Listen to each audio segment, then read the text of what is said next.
নমস্কার বন্ধুরা, সকলকে আমার চ্যানেলে স্বাগত। আমরা মোটামুটি সকলেই জানি রাজ্যের সমস্ত ধরনের সরকারি কর্মচারী এবং সমস্ত ধরনের পেনশনারদের ডিএ সংক্রান্ত বিষয়টি এই মুহূর্তে সুপ্রিম কোর্টে বিচারাধীন অবস্থায় রয়েছে এবং এই সুপ্রিম কোর্টে এই ডিএ মামলাটি পরবর্তী শুনানির জন্য আজকে অর্থাৎ মঙ্গলবার 25 মার্চ 2025 আবার পুনরায় আদালতে উঠতে চলেছে এই শুনানির জন্য। কিন্তু শুনানির ঠিক আগে এই ডিএ মামলা নিয়ে একটি অত্যন্ত চাঞ্চল্যকর তথ্য সামনে এসেছে।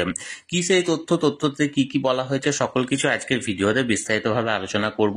ভিডিওটি ডিএ কেস নিয়ে অত্যন্ত গুরুত্বপূর্ণ, তাই সকল ধরনের সরকারি কর্মচারী এবং পেনশনাররা এই ভিডিওটি প্রথম থেকে শেষ পর্যন্ত অবশ্যই ধৈর্য সহকারে দেখবেন এবং ভালো লেগে থাকলে অবশ্যই একটি লাইক করবেন এবং সকলের সঙ্গে শেয়ার করবেন। আর সেই সাথে এই চ্যানেলে যদি প্রথমবার হয়ে থাকেন এই রকমের ইনফরমেটিভ ভিডিও আরও দেখার জন্য যারা এখনো পর্যন্ত এই চ্যানেলটিকে সাবস্ক্রাইব করেননি তারা অবশ্যই চ্যানেলটিকে সাবস্ক্রাইব করে নিতে ভুলবেন না। তাহলে চলুন সেই খবরের ব্যাপারে আমরা বিস্তারিত জেনে নিই।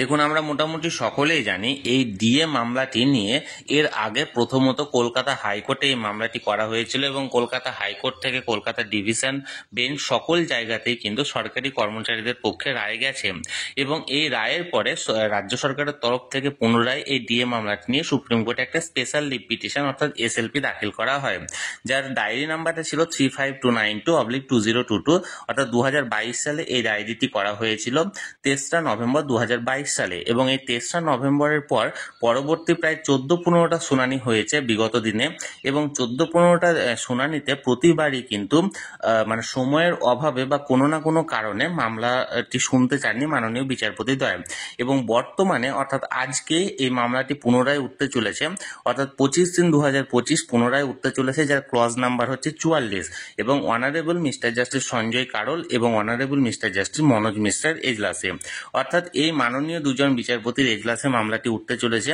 যার সিরিয়াল নাম্বার ছিল 44।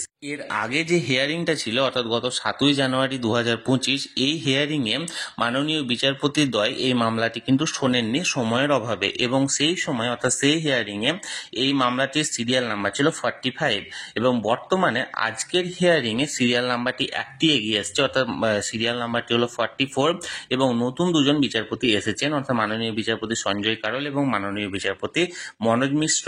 কারণ আগের যে বিচারপতিদ্বয় ছিলেন যেমন মাননীয় বিচারপতি ঋষিকেশ রয় তারা অবসর গ্রহণ করায় নতুন বিচারপতিদ্বয় এসেছেন এই মামলাতে।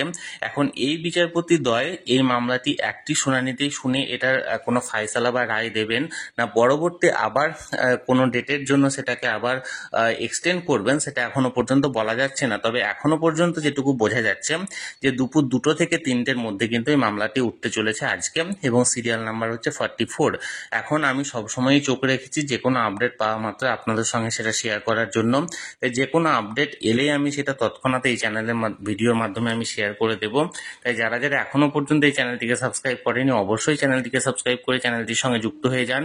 আর এই ভিডিওটি ভালো লেগে থাকলে অবশ্যই একটি লাইক করুন এবং সকলের সঙ্গে শেয়ার করুন আর অবশ্যই চ্যানেলটিকে সাবস্ক্রাইব করে রাখুন।